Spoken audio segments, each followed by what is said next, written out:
Hey everybody out there, my name is Dragnix, and this is Overwatch Friday. This is where I take some of the Overwatch footage that I played during the week, or the last couple weeks in the case of, getting behind on things, and talk about some issue in the gaming world. But before I begin this week, I have a giveaway to take care of, and the winner of the giveaway from last week will be on the screen right about now. I thank everybody for entering, and of course there will be a giveaway for this week as well. For the person who won, my contact information, aka my Steam info, is in the description below. Add me on Steam, and I'll get the game to you as soon as possible. Let's go a little bit more destruction-oriented for the giveaway this week. Let's do Red Faction Guerrilla Steam Edition. How do you enter the giveaway? Well, you have to do two things. One, you have to be a subscriber to the channel, of course. And two, you have to answer the following question in the comments section below. The question: who do you side with regarding the recent controversy of the PS4 not supporting the mods for Skyrim Ultimate Edition and Fallout 4? Some of you are probably going, Dragnix, what exactly are you talking about? Well, earlier this morning, Bethesda put out this statement on their website regarding the mod support on the PS4. Let me read it off for you. After months of discussion with Sony, we regret to say that while we have long been ready to offer mod support on the PlayStation 4, Sony has informed us that they will not approve user mods the way they should work, where users can do anything they want for either Fallout 4 or Skyrim Special Edition. Like you, we are disappointed by Sony's decision given the considerable time and effort we have put into this project, and the amount of time our fans have waited for mod support to arrive. We consider this an important initiative, and we hope to find other ways user mods can be available for our PlayStation audience. However, until Sony will allow us to offer proper mod support for PS4, that content for Fallout 4 and Skyrim on the PlayStation 4 will not be available. We will provide an update if and when this situation changes. Now, to say this is disappointing is an understatement. The fact is that you do want to see that mod support be brought over to the consoles. Yes, it's going to always be better on the PC. There's no question on that. And again, part of the problem here is the closed environment regarding the PlayStation 4 and the Xbox One. But yes, this is a disappointment. You do want to see that brought to the consoles. And a lot of people are angry at Sony for their decision. Now, Sony exactly hasn't been doing well this week in terms of their announcements. They did announce the PS4 Pro, and the whole patching situation regarding 4K, yeah, that's a little bit concerning. Even though you're paying for a hardware upgrade, now you may have to pay for a software upgrade as well. Yeah, there's a little bit of concern there. I understand from both sides of the argument, but all in all, the fact that you're paying for the hardware already and you own the game in question, I can understand why people would be pissed. And I can understand why people are pissed regarding the PS4 mod discussion. What exactly about the Microsoft environment and the Xbox One environment allows for Bethesda to have the control they want in terms of giving users what they want mod-wise that the PlayStation 4 and Sony environments do not? There's a lack of detail here, and it has a lot of questions to be answered. Now, at this point in the video, you're probably going, oh, great, another video that's going to come out. There's going to be hundreds of articles that are going to come out. There's going to be 100 of videos that come out from people like The Know talking about Sony's horrible decision and how they, screwed over fans, and everyone's going to be on the hate bandwagon regarding Sony. And I hate using that term hate bandwagon, but that's what this turns into in certain aspects. The fact is that people don't get information, and they look at that headline, and everybody assumes everything in terms of, okay, Sony's doing this for paid mod support, or Sony just does not want this on their platform. And this is where I may surprise you. I'm not anti-Sony based on this specific issue. Now, before you get all angry and leave your comments in the comment section below, let me explain. I'm not pro-Sony either. I do want answers to these questions. But when I look at this generic statement put out by Bethesda, I do have questions for Sony, no doubt about it. But I also have a lot of questions and a lot of skepticism regarding Bethesda's portion in all of this. In particular with this statement, there is a huge lack of detail of exactly what the main issue is. Like it says, Sony has informed us they will not approve user mods the way they should work. Okay, what is the way they should work? Specifically, they say where users can do anything they want for either Fallout 4 or Skyrim Special Edition. Okay, again, that's very, very generic in terms of even the user's portion of that sentence. Are you referring to the modders themselves? Are you referring to the people who are using the mods? This statement is so generic, and I've seen it before. Remember, I've worked as a software engineer for 6 years in a corporate environment. I've seen statements put out by my own managers like this before, and there's a couple of different ways that you can handle a public statement like this. But the lack of detail here makes me think that they're hiding something more than actually wanting an issue to be resolved in order for them to move forward. When you put out a public statement to try to get somebody to change, you gotta be specific. Whether or not you have the tools available so that you can develop for their platform, for example. If you don't have the tools, people can complain to Sony saying, why don't you have the tools available? It gives specific complaints in order for it to pass up the chain of command. But notice here, notice that if I were to complain to Sony, what exactly am I complaining about?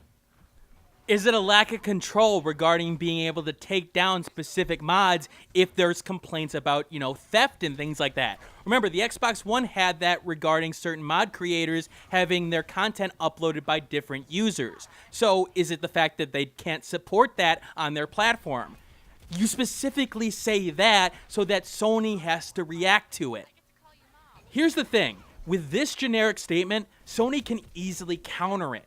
They can say, we've given all the support that we could possibly give in terms of helping Bethesda work on our platform. We have come to disagreements regarding the implementation, and while we're disappointed that they would publicly come out with this information, they are not willing to work within the environment that we've given them. We have tried to give them all they need, but their demands are too great. And here's the thing. As a user, you can't say that is not true. Yes, it could be PR talk. But the thing is, without that specific detail of saying, oh, this is the issue, that generic statement works from a PR perspective. Now, you're probably saying to yourself, Dragnix, why couldn't they do that with the specific case that you mentioned before if they got into detail regarding which issue it is? The thing is in that case, you can then work off a history regarding the developer, regarding the publisher of exactly what has gone on in the development scene. If Bethesda came out and said that the tools that Sony offered them and what they could change and what they could not within those tools were insufficient, then you could take a look at maybe, let's say, an indie developer working on the Sony platform and say, okay, did the tools for them, were they able to work? Were they responsive in those cases along the same lines? And that's the thing. If you get that information behind it and find that, well, wait a minute, Sony's a little bit more supportive than Bethesda's giving off, what exactly is different here? That opens up the questions because there's more information available. Now, I know that some people are going to use the defense that, hey, maybe they can't. Maybe the NDAs or the agreements regarding software development on their platform, they can't say exactly what the problem is without repercussions from a legal perspective. And that could be the case, but I don't think it is here. When it comes to those NDAs, when it comes to working on a closed platform and what you can say in public and what you can't, when things go sour and you have to break off the agreement because you guys can't work together, something's not available, so on and so forth, it's done in a way where it's a mutual respect kind of thing. Saying something like, Sony and Bethesda could not work out their issues together, they disagreed on too many things, and both have disengaged from being able to support PS4 modding going forward.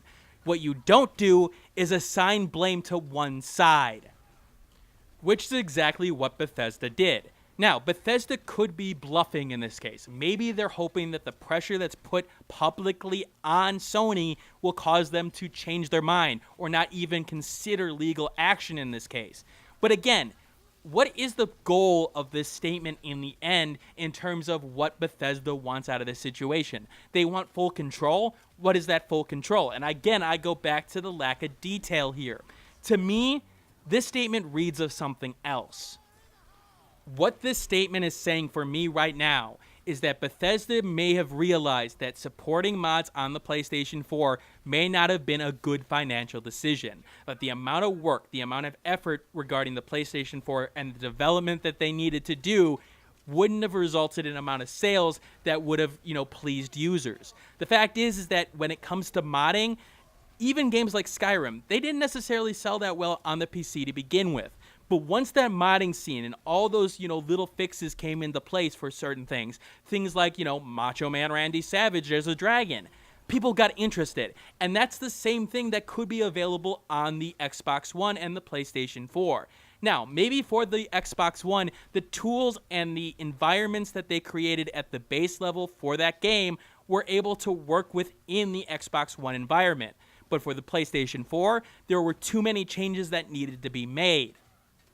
But then why sell out Sony in that case? The fact of the matter is that you're going to be working with them in the future. Things like, for example, the next game in the Fallout series. You're going to want to sell it on their platform, and if you piss them off enough, they may say, yeah, no, we're not going to want it. Now, to a certain extent, that's not the case because, hey, if a game is going to be on your platform, you're going to want to sell it. And yes, there's going to be, back and forths in terms of people being angry.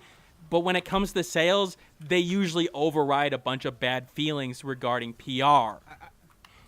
And from a 100,000-foot perspective, technically Bethesda would be right even if the case of the implementation regarding Fallout 4, regarding Skyrim on the architecture level of their games not working in their environment would be right. The fact is that maybe Sony wasn't willing to change their entire architecture for this one game. And technically, Bethesda would be right. They would not agree to what kind of changes we needed for our current architecture.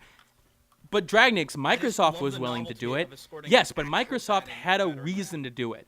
They were losing in terms of the console wars at that point. If you wanted a PlayStation 4 or an Xbox One, at that time, PlayStation 4 looked a lot better at that point. But if the Xbox One got modding at that point, hold on a second, the story changes. That's a huge feature to add to a console, and maybe people who were considering a PlayStation 4 were being like, oh, look at the Xbox One, they've got modding now. Maybe I'll get that instead. That is a huge sort of feather in the hat, and Sony, while they didn't need to do it, maybe Microsoft felt like they needed to do. Hell, maybe it was easier for Microsoft because of the parallels regarding DirectX 12 and the Xbox One. All this is left is a bunch of questions at this point on both sides, and I really hope that we actually get answers this time. In a lot of these cases, unfortunately, they go for years without answers. You don't know exactly what caused the issue. Things like the Anno 2205 pre-order debacle with Ubisoft. What exactly got it canceled compared to everything else? We still do not know till this day, and unfortunately that leaves people with a bunch of questions, a bunch of anger. And what exactly is the truth? No one knows. And I really hope in this case we do get the truth, because this could be a sort of decisive issue that is in the modding community for the consoles going forward if PlayStation, aka Sony, really does have a restriction that is stopping things from really giving the power to the users that Bethesda says they are. Or maybe Bethesda's making a mountain out of a molehill. Who knows? Anyway, this is Dragnix signing out. I hope you got an idea of exactly what I think of the PS4 mod debacle. Again, leave your comments in the comments section below. You'll see a bunch of content for next week, and I will see you all later. Thanks for watching. Like the video, share it with a friend, and subscribe if you want more content like this. In the description below, you'll find the Steam review accompanying this vid, along with social media that you can follow me on, Twitter, Google+, and Facebook groups. And if you want to support the channel, click that Patreon on the left of the screen. And remember, keep on gaming.